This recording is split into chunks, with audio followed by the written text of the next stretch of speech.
ይሄን ሁሉ ሴጣናዊ ተግባር የሚሰራን ሰው ነው ኡስታዝ ብላችሁ የምትጠሩት? አላህ ይቅር ይበለኝ። ሙስተፈረላ በሉ አላህ ይቅር ይበላ። እዚህ ጋር አህመዲን ጀበል ከተናገራቸው ነገሮች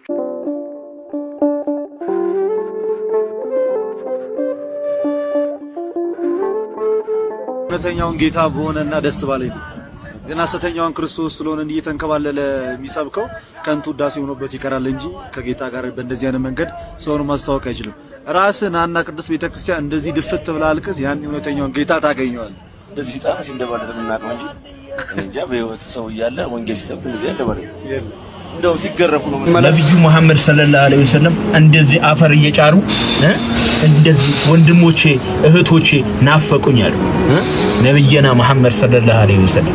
ይሄው እንግዲህ መልእክቱን እንደሰማችሁ ነው። እኔ ያልገባኝ ነገር ማለት ነው በየቀኑ በእስልምና አዳዲስ ትምህርቶችን እየሰማን ያለ ነው። ይሄ ኡስታዝ ይሁን ወይ ደግሞ ሼክ ይሁን አላውቅም፣ ግን ከቅርብ ጊዜ ወዲህ የሚገራርሙ ትምህርቶችን እያስተማረ ነው።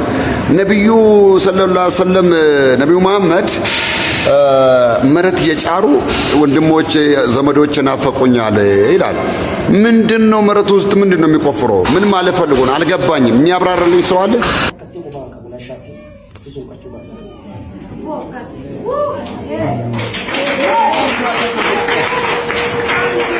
በዓለም ዙሪያ ያላችሁ ኦርቶዶክሳውያን ይሄ ቪዲዮ በተቻለ መጠን ፓወር እንዲኖረው እንዲሄድ ሼር አድርጉልኝ፣ በደንብ ሼር አድርጉልኝ። 5 ጊዜ ሼር አድርጉልኝ፣ ቪዲዮ እንዳይወርድ ማለት ነው።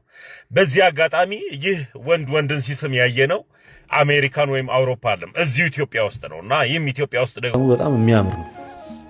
በጣም የሚያምር ነው። እኛ እዚህ ሚዲያ ላይ ከመጣን ሰዓት በኋላ እኮ ኦርቶዶክስ ፊት ደፍሮ ቆሞ በመሰረታዊ ነገር የሚያወራ ጴንጤ እኮ አታገኝም እኮ።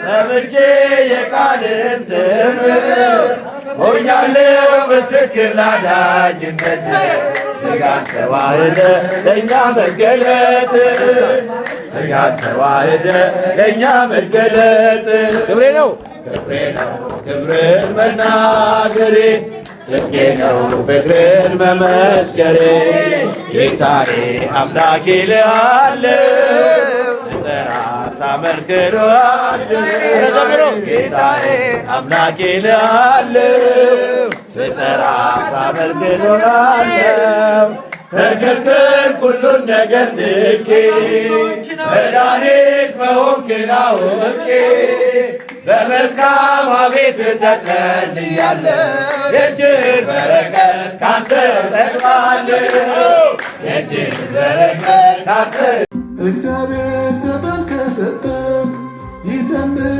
የተለወጠ እልልታ ይሁን ለስሙ ለባችን በወርቀ ደሙ ለባችን በወርቀ ደሙ ዳንስ የቤርሳቤህን ዛሬ ሞልቷል ምስጋናህ ተነሳ ልቤ ዘምር ለጌታ ለእግዚአብሔር ጌታ ለእግዚአብሔር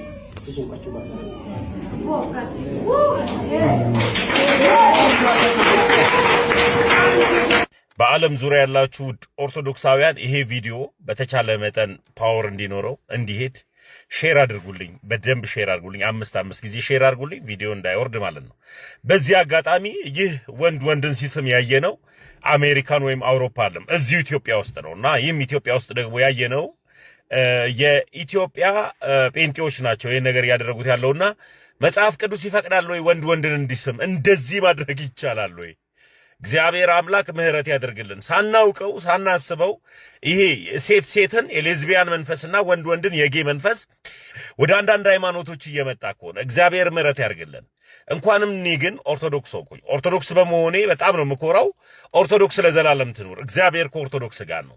ይህንን ቪዲዮ ሼር ዱት እያደረጋችሁ ለሚጠነቀቁ በሌላ ሃይማኖት ላሉ እህት ወንድሞቻቸው አሳይታችሁ አገልጋዮቻቸውን እንዲፈሩ አድርጉልን። ሄዶ መድረክ ላይ ኪስ በጣም የሚያምር ነው። በጣም የሚያምር ነው። እኛ እዚህ ሚዲያ ላይ ከመጣን ሰዓት በኋላ እኮ ኦርቶዶክስ ፊት ደፍሮ ቆሞ በመሰረታዊ ነገር የሚያወራ ጴንጤ እኮ አታገኝም እኮ። ይሄ ለማጋነን አይደለም። ድሮ ላይ እንግዲህ የምታውቀው መጽሐፍ ቅዱስ ምናምን ጴንጤ እንደዚህ ያደርግ ምናምን፣ አሁን ላይ በመሰረታዊ ጉዳይ ላይ ኦርቶዶክስ ፊት ቆሞ ማውራት የሚችል ጴንጤ አታገኝም። በቃ ወይ ተሳድቦ ድሮ ተሳዳቢ ኦርቶዶክስ አልነበር የሚለው አሁን ተሳዳቢው እነሱ ናቸው። ይነሳል ማርያም ታመልካለ እንደ ጣዖት አምላኪ ነህ ከማለት ውጪ መጽሐፍ ቅዱስ ገልጦ እኩል የቱ ጋ ነው እስኪ እንዴት ነው ብለህ ብትጠይቀው መልስ የሚሰጥ ሰው አታገኝም። ከስድብና ከትችት ለቤተክርስቲያኒቷ ፐርሰናል ካለ ጥላቻ በስተቀር ፊት ለፊት ወጥቶ ማውራት የሚችል አቅም ያለው ሰው የለም። እኔ እውነቱን ነው የምነግርህ። የኦርቶዶክስ መሰረታዊ ትምህርት የሚያውቅ ኦርቶዶክስ ለ1 ሚሊዮን ጴንጤ መብቃት ይችላል። በቀላሉ ለ1 ሚሊዮን ጴንጤ መድረስ ይችላል። አንዱ ሰው ማለት ነው።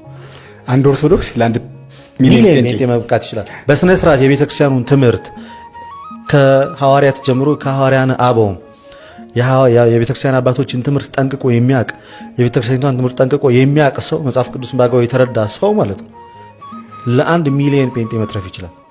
እነሱ ያን ሁሉ ተሰብስበው ቢመጡ ቢጨመቅ ማለት ነው ከሁለቱ ከሐዋርያው ጳውሎስ መልእክት አያልፍም። የነሱን ትምህርት ፉርሽ ለማድረግ ከገላትያና ከሮሜ አያልፍም። ትንሽ ጠንከር እናድርገው ካለ ምናልባት ወደ ኤፌሶን እና ወደ ቆሮንቶስ ልንሄድ እንችላለን እንጂ ከዛ አያልፍም። የምሬ ነው የምልህ። እንደው በደንብ ለቀቅ አድርገን እንወያይ። በሁሉም በአዲስ ኪዳን በ27ቱ መጽሐፍ ከሆነ ገና እኮ የሐዋርያው የማርቆስ ወንጌል ምዕራፍ 16 ከቁጥር 16 ላይ ያለው በቂ እኮ ነው። ያመነ የተጠመቀ ይድናል። በቃ አለቀ። እምነት ብቻ የሚለው ትምህርት በቃ እዛ ጋር ሞተ። አምስቱን ብቻዎች ሩቅ ሳትሄድ እዚህ በራሱ በመጽሐፍ ቅዱስ በቀላሉ መጠቅለል መምታት ይቻላል። እና የሚጠበቅብን እኛ እንደሆነ በስነ ስርዓት ማንበብ፣ የቤተክርስቲያን መጽሐፍት፣ የቤተክርስቲያን ታሪክን ማንበብ፣ የቤተክርስቲያን አባቶችን ትምህርት ቅዱስ ዮሐንስ አፈወርቅ ምን አስተማረ? ቅዱስ አትናቴዎስ ምን አስተማረ? ቅዱስ ዮሐንስ ምን አስተማረ? አግናጢዮስ ምጡል አንበሳ እሱ ምን አስተማረ? እነዚህ አባቶች ምን አስተማረ? ሐዋርያው ጳውሎስ እኚህን ጠንቀቅ ከያዝክ ማለት በ1527 ማርቲን ሉተር ገና ለገና የሆነ ግፊት ውስጥ ስለነበረ ወጥቶ የወጣበት እና 46000 ዲኖሚኔሽን የደረሰ ሃይማኖት ክርስቲያንን ሊያስጨንቅ አይችልም በፍጹም። ከነሱ 1000 ምናምን ዓመት በፊት ኖሯል ክርስትና። ፕሮቴስታንቲዝም ከመወለዱ በፊት በቤተ ክርስቲያን ውስጥ ክርስትናው ነበረ። አንድ እስኪ የፕሮቴስታንት ሪፕሬዘንታቲቭ ልታመጣልኝ ትችላለህ? የኒቂያው ጉባኤ ላይ አታገኝም። በሁለተኛው መቶ ክፍለ ዘመን ዛሬ የፕሮቴስታንትን አስተምሮ የሚያስተምር አንድ ቤተክርስቲያን አባት አለን? የለም፣ አታገኝም በጭራሽ። አሁን ላይ ያሉ ፕሮቴስታንቶች የሚያስተምሩትን ትምህርትና እምነት ያለው ቤተክርስቲያን አባት ልታገኝ አትችልም። አንድ ለናሙና ያህል አይኖርም። እውነተኞች የምትላቸው ቤተክርስቲያን አባቶችም አታገኝም። ቅዱስ ዮሐንስ አፈወርቅ ነው? የለም። ቅዱስ አትናቴዎስ ነው? የለም። የካፖዶሽያ አባቶች ናቸው እነ ቅዱስ ባስልዮስ እነ ጎርጎርዮስ ዘንሱስ ዘንዚናዙ አታገኝም። ከፍ ብትል ወደ የትኛውም ብትመጣ የለም። በየትኛውም የቤተክርስቲያን አባት ጥላ ውስጥ መካተትም ይችላል። በቃ ፕሮቴስታንቲዝም ይሄዳል፣ ማርቲን ሉተር ጋር ይቆማል። ታትሴት አለቀ። አሁን የማስተላልፈው መልእክት እንደተባልኩት ለፕሮቴስታንት ወንድሞቼ ነውና ፕሮቴስታንቶች ክርስቶስ ኢየሱስን ሳታውቁት እንዳትሞቱ፣ ወደ ጌታ ቤተክርስቲያን ሳትጨመሩ፣ እውነተኛ የክርስቶስን ቅዱስ ሥጋና ክብር ደሙን ሳትቀበሉ ልክ ዮሐንስ ወንጌል ምዕራፍ 6 ከቁጥር 51 ጀምሮ ከሰማይ የወረድኩ የሕይወት እንጀራ እኔ ነኝ፣ ለዓለምም እንጀራነት የምሰጠው ሥጋዬን ነው፣ ሥጋዬን የሚበላ ደሜንም የሚጠጣ የዘላለም ሕይወት አለው። ሥጋዬም እውነተኛ መብል ነው፣ ደሜም እውነተኛ መጠጥ ነው። ሥጋዬን የሚበላ ደሜን የሚጠጣ እኔም በእርሱ እኖራለሁ፣ እርሱም በእኔ ይኖራል እንዳለ ክርስቶስ ኢየሱስ በእናንተ እንዲኖር እናንተም በክርስቶስ ኢየሱስ እንድትኖሩ ከፉክክርና ከእልህ ወጥተን ክርስቶስን ወደምትሰብከው ቤተክርስቲያን ያለማቋረጥ 24 ሰዓት ቅዱስ ቅዱስ እያለች ወደምታመሰግነው ቅዱሳን እና እግዚአብሔር ሳይደበላለቁ እንደየክብራቸው ወደሚመሰገኑበት እግዚአብሔር እንደ አምላክነቱ እንደ ፈጣሪነቱ ቅዱሳን ደግሞ እንደ ተጋድሏቸው ስማቸው ወደሚጠራበት ጌታ ኢየሱስ ክርስቶስ ወደ መሰረታት ወደ አማናዊቷ ቤተክርስቲያን እንድትመጡ ጥሬን ያስተላልፋል። ሌላኛው በጀገተ ለነሱ መናገር ፈልገው ነገር ስለኛ እምነት መስማት ያለባችሁ ከናንተ ፓስተር ሳይሆን ከኛ ቤተክርስቲያን ቢሆን የተሻለ ነው። አብዛኛው ጊዜ የፕሮቴስታንት ወንድሞቻችን ችግር ስለኛ እምነት የሚሰሙት ስለኛ እምነት ከማያውቁ ሰዎች ነው፣ ወይም ደግሞ እነሱ ጋር ካሉ አስተማሪዎች ነው።